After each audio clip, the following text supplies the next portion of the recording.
Soul! Welcome back to my channel. This is my channel for Japan Kabayan Aris.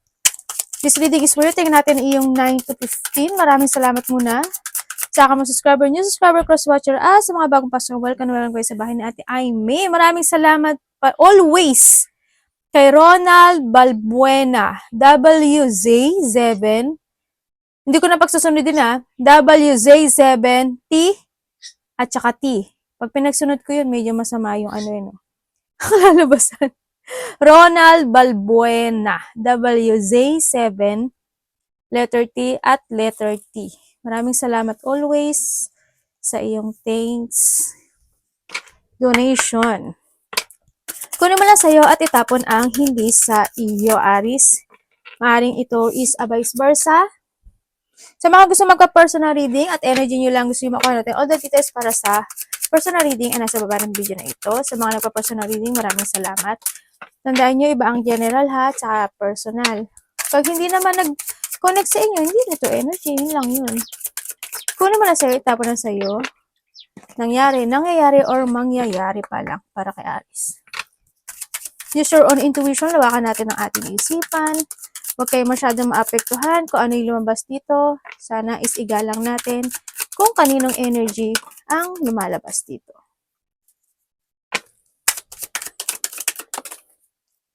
General kasi talaga siya. Ano ito? Inheritance. So, meron kayong mga perang parating. The key is in yours. Kung ano yung mga sitwasyon na gusto mong magkaroon ng successful sa sarili mo, nasa sa'yo daw si key. Kung gusto mo talaga na magkaroon ng growth, kung sa mga aspeto ng buhay mo yan, sa pera man yan, i-relationship man yan, o may mga gusto kang ma-achieve, ganyan, o mga positivity happen into your life, is the key is in your hand. Bisa natin ito. Maring related sa'yo, wow! Congrats! May lucky card ka! And discovery. O, diba? Ito na. 6, 14, 17. And the lucky card. Oh, tingnan natin to. Congratulations! Meron kang sun. 28, 2013. Baka related sa yung mga number na yan. Baka yan na yung iyong ikakapanalo, no? Kaya, tingnan nyo rin. Kasi andito si there's a victory and success sa iyo. Sa nakita ko sa'yo, yes, magkakaroon na ng elevation. Ibig sabihin, may mga sitwasyon na magiging maganda ang resulta. Ganyan. No? Nabas natin yan si May mga sitwasyon na magiging maganda ang resulta. May mga uumpisahan ka na ata, sa iba sa inyo. Yan, mga ideas, actions. Tandaan mo, sa'yo si key, the growth and the fulfillment in life is in your hand. The lucky card is nasa sa'yo. Maaari may mga madidiscover ka, na maaring talento mo, idea mo, na i-force mo this time kasi may mga bagong gagawin ka this time. It comes elevation is magkakaroon na talaga ng level up. Yan, may mga pupukusan ka na this time. And then also, may mga, syempre, nahadun pa rin yung situation na magkakaroon ka pa rin ng reflection from the past situation mo o current mo. Yan, sa nakikita ko dito sa'yo. Handun pa rin yung iba is yung inyong mga past situation maaring nakaka-distract into your life, kung ano man yan, sa ang aspeto mo naman ng buhay mo yan. Pero, nasa sa'yo pa rin yun. Nasa sa'yo si lucky card, nasa sa'yo si key. Ibig sabihin, kung ano man ang mga situation na pinag-iisipan mo o naiisip mo na past situation man yan o current na nagiging emotional ka, nasa sayo pa rin yung kasagutan na yun, no? Kasi nahandito ka pa rin sa past thinking. So, nakita ko sa'yo dito. Kung ano yung mga idea mo, nasa sa'yo yun. Maaaring makaka-receive ka rin ng information, nakaka-receive ka ng gift, or pagmamahal o pagpapahalaga, May mga bago. Sa iba sa inyo is, merong bago kang gagawin na isang sitwasyon na ikasisiya mo. At makakaramdam ka ng successful. Or makakaramdam ka ng enlightenment. Is more kasi yan kasi nakita ko sa iyo. Ganun. The lucky card is yours. Kung saan mang lucky ito, good congrats, no, sa nakita ko sa'yo dito. Yung iba sa inyo is maybe na maraming tao ako nakikita. Baka may mauumpisahan ka na isang situation sa buhay mo na halimbawa yung mag-aano ka, ano ba 'to, yung mga sa networking, YouTube, TikTok, Reels, o kaya by the government, ganyan, 'no? Kasi maraming tao ako nakikita dito. Baka may mga uumpisahan ka na magiging maligaya. There's a group or iba dito is na public. May mga audience ako nakikita. Yan, maaring may mga bagong commitment, no? O may mga bagong makakausap, mga bagong commitment, kung mga bagong supporters, ganyan. Kung kayo is na mga nasa YouTuber, o kaya government, networking, kung ano mang social media na meron kayo, o kaya nasa trabaho kayo, halimbawa. O sa mga, ano lang, sa, Tagalog nito, putsu. Yung pang-araw-araw, ganun. Pang-araw-araw na situation mo, maaari may makikilala ka ng mga bagong tao, no? Sa nakita ko dito. Or, maaari ikaw yung susuporta, or silang susuporta sa'yo. Pwede tignan mo dito kasi marami siyang flower. May sabihin mga kasiyahan yan. No, magkakaroon ng good relationship sa ibang tao, no? Kasi dito yung, yung mga dahon paglago, ganyan. Sa nakita ko dito. Iba sa inyo, makakaramdam daw kayo na you feeling young or you feeling revert. Yung ganun. Ganun nakita ko sa inyo. And then, yung mga happiness, maaring by this summer is magiging maganda talaga yung iyong takbo ng pamumuhay mo this time. Sa nakita ko dito. Yan. Kasi, Philippine is summer ngayon, di ba? This is a warm kasi. Yan, may mga makakaramdam ka ng mga warm-hearted person, supportive, ganyan, sa nakita ko dito, or may tao dito na makakaramdam ka sa kanya ng happiness at pagmamahal, suporta, yun. May mga positive outcome happen into your life. And sa iba naman sa inyo, meron ka daw mga paninindigan na isang sitwasyon sa buhay mo. Yung meron kang desire na isang sitwasyon na iti-take it action mo, tapos paninindigan mo. May mga ganun ako nakikita sa'yo. Puro paninindigan to Iba dito, mga papuri, mga bagong relationship, bagong kasiyahan, romance, love. Also, money coming, sa nakita ko sa'yo. Yan. And then, sa iba naman sa inyo is mas more kayo magpa-focus in a new you, or in a new happiness into your life. Yun nakita ko sa'yo. Congrats, pero tandaan mo lang sa sa'yo si Ki. Kung ano pa yung mga gusto ma-fulfill sa buhay mo at ma-resolve sa buhay mo ay nasa sa'yo si Ki. Dito. Ikaw at ikaw pa rin makakasagot ng lahat ng katanungan na natatakbo sa isip mo. Kamusta sa love si Aries this week? Ano ba itong card mo? Sandali lang.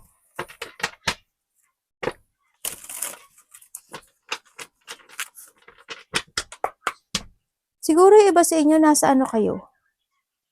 Yung mahilig sa mga playing games, yun. Parang nandun kayo sa isang ganun. Kamusta sa love this week si Aries? Kamusta sa love this week si Aries? Tandaan nyo marami kayong energy sa mundong ito.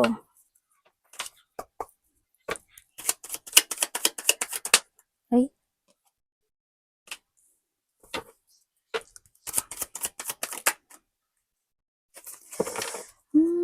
Maaring din tayo is a vice versa.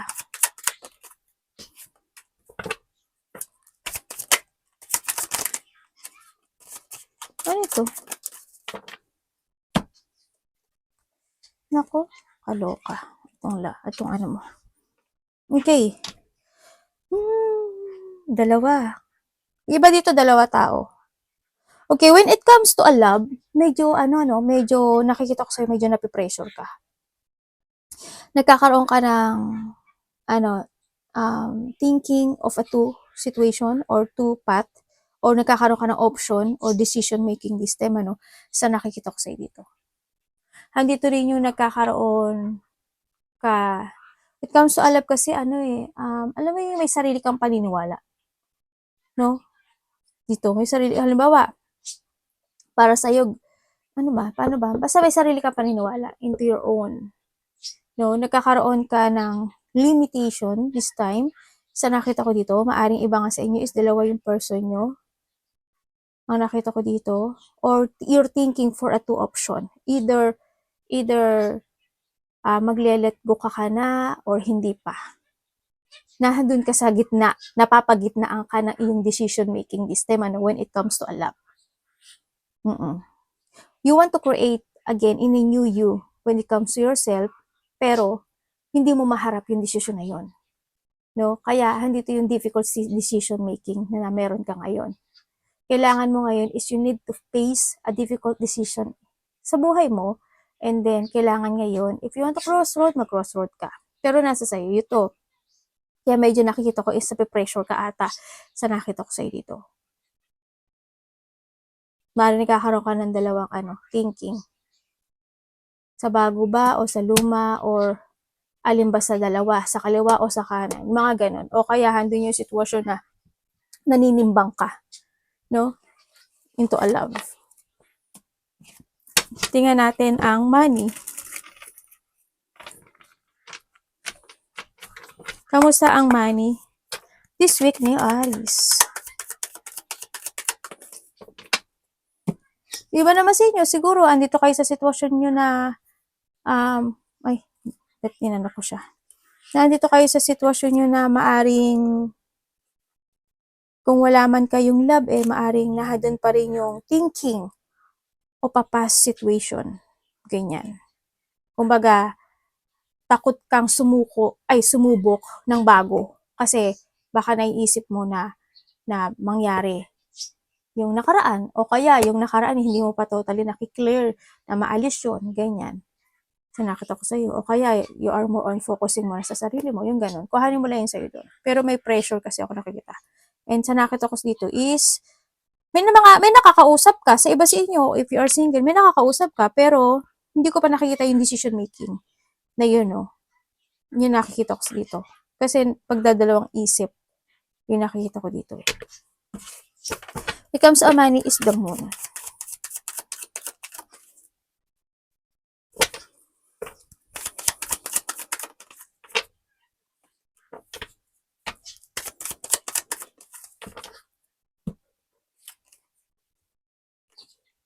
Okay, when it comes to your money, ang nakikita ko sa'yo, you try to make it balance yung money mo, no? Sa nakita ko to, nandun naman yung pagpapahalaga, you take it good care sa money mo, and then kahit na medyo nai-stagnant siya, alam mo how to balance yung money mo sa nakikita ko dito. Pero alagaan mo daw, no? Sinasabi dito. And sinasabi dito, try to think or reminiscing the past situation when it comes to your money, kung ano ka noon at kung ano ka ngayon. Diba? Para mas maintindihan mo paano siya balansihin at paano siya i-organize when it comes to your money. And also think to the future ang sinasabi sa'yo. Tingnan natin ang health. Kamusta ang health ni Aries?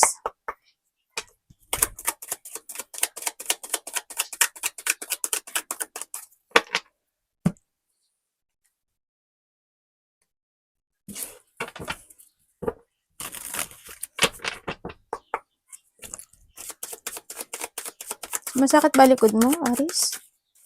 Medyo parang no? Parang I feel stuck ka. Health.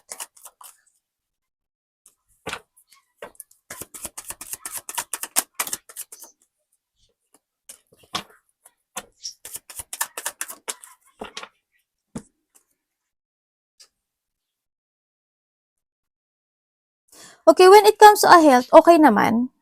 Nakikita ko okay ka naman sa health. Kaso, ang nakikita ko sa'yo, nagkakaroon ka ng burden. No? Ibig sabihin, kailangan mo pa rin ng self-care sa sarili mo. Kasi yung health mo, nagiging healthy naman sa nakikita ko dito, kaso siguro may mga problema na maaaring nakakaapekto into your thinking sa nakita ko dito. Pero pahalagahan mo pa rin daw yung sarili mo. May mga sitwasyon na kailangan mo nang i-let go para mas maging good health yung sarili mo, no, sa nakita ko dito. Or you need to change. May mga sitwasyon na kailangan mo i-change. Ganyan. Halimbawa, pagkain, kung ano man yun. Kasi self-care na nakita ko to. O kaya taking exercise, yung mga iniinom mo, o inilalagay mo sa katawan mo, ganun. Yung kinakain, ganun, sa nakita ko dito. Pero good health ako nakikita sa'yo. May mga ano lang, may mga minsan siguro, yung mga basic siguro yun, mga basic feelings na ano ba to? Na mga nararamdaman mo. Lungkot, problema, ganyan, siguro. Sa nakita ko. Tsaka love yourself, ang sinasabi dito. Maganda naman, hindi ko nakikita kasi yung yung sakit. Dito more on ano lang siya, thinking sa damdamin. May kamusta ang opportunity ni Aries? Aries opportunity. Aries opportunity. Oh, okay, you have a target. Okay, ganda. Sabi pala dito, save money, ano?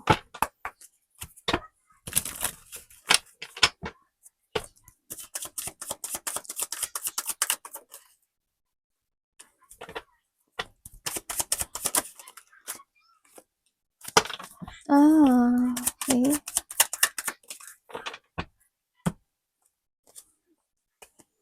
Ang nakikita ko sa'yo dito, when it comes to an opportunity, may mga bagong plano, may mga bagong gagawin.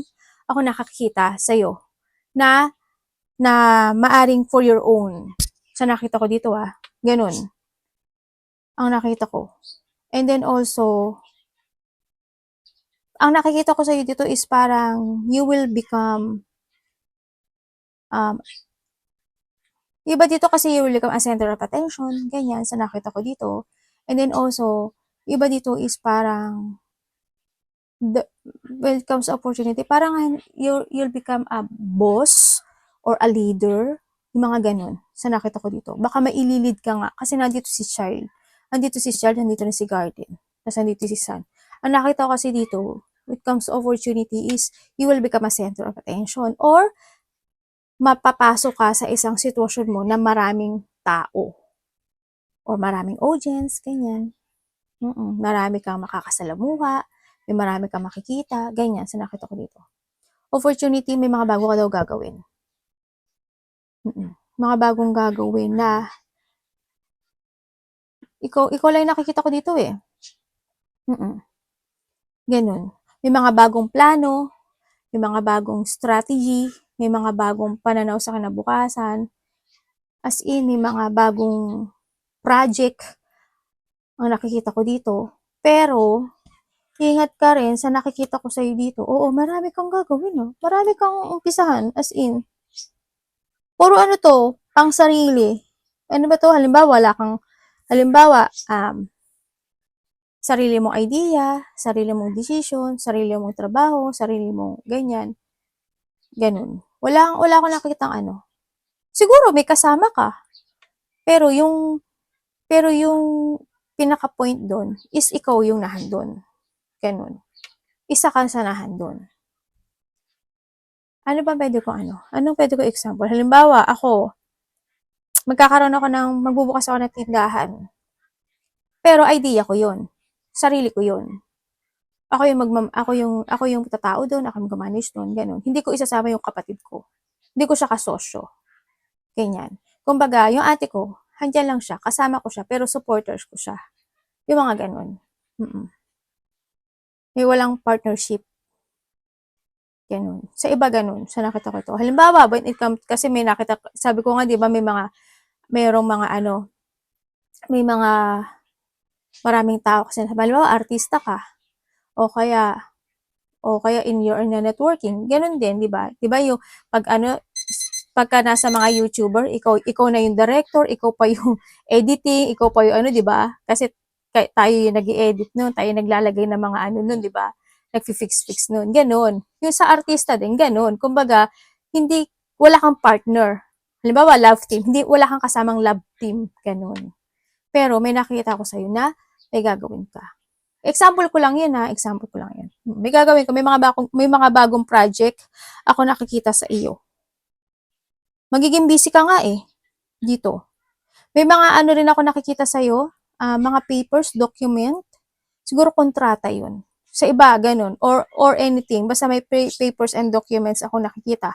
Pero mag-ingat ka pa rin kasi ang nakikita ko dito ay may mga tao na galit or magagalit sa iyo. Halimbawa, when it comes to sa papers and documents, baka sa trabaho mo eh, bagong kontrata, makaka-receive ka, ganyan. O kaya sa iba sa inyo is bagong trabaho. Diba? O kaya may trabaho na kayo, magkakaroon pa kayo ng bagong trabaho uli. O kaya pagkakaperahan, mga ganun. May mga bagong project na parating sa iyo. Mga bagong plano, bagong project, mga bagong papeles. Magiging busy ka nga actually eh. Dito. Iba dito, there's a travel. Ano, may mga gagawin kang ano. It's more on exploration. Mga, ipo-forward mo yung mga plano mo this time. Mag-explore ka na mag-explore. Ganyan. Yan. Baka iba dito, you have a travel. It's more on growth ang nakikita ko sa'yo dito. Kasi kung titingnan naman dito si Ten of Pentacle and the world. Yan. Ang daming magaganap sa'yo Ganda. As in. Ang nakikita ko nga dito sa'yo, ano may mga communication, mga new person or new commitment or communication ang nakikita ko sa'yo dito. Congrats kasi nagkakaroon ng destiny ang buhay mo. Basin nyo siguro meron kayong travel by 3 months, 3 days, 3 weeks, or this March. Or may mga biglaang travel. Bigla kasi siyang mag-change yung ano mo. O may mga lakad kayo. Biglang mag-change yung mga situation mo this time. Kasi ipo-pursue mo ngayon yung mga idea mo o yung mga project na uumpisahan mo. Yan. Ang daming mangyayari sa'yo May sinasabi dito na sasakyan. Ano yung sasakyan sa'yo? May nagpapagawa ba ng sasakyan? Bibili ba ng sasakyan? Any sasakyan, basta may gulong. Motor man yan, jeep man yan, coach man yan, ano man sasakyan yan, bisikleta man yan. Yan, may nakita akong sasakyan. As in. Congrats kasi good yung ano mo ngayon. Victory and success. More on positivity. May makikipag-usap sa'yo. May makikipag-usap sa'yo. Daw. Diba sa inyo, boss? Karelasyon? Pero you have a boundary Kasi why? May tao rin na babalik or vice versa tayo Maring hindi mo muna siya mapopokusan kasi maring nakapokus ka sa mga gusto mong mangyari this time. Sa mga successful. Arigatou namaste, God bless.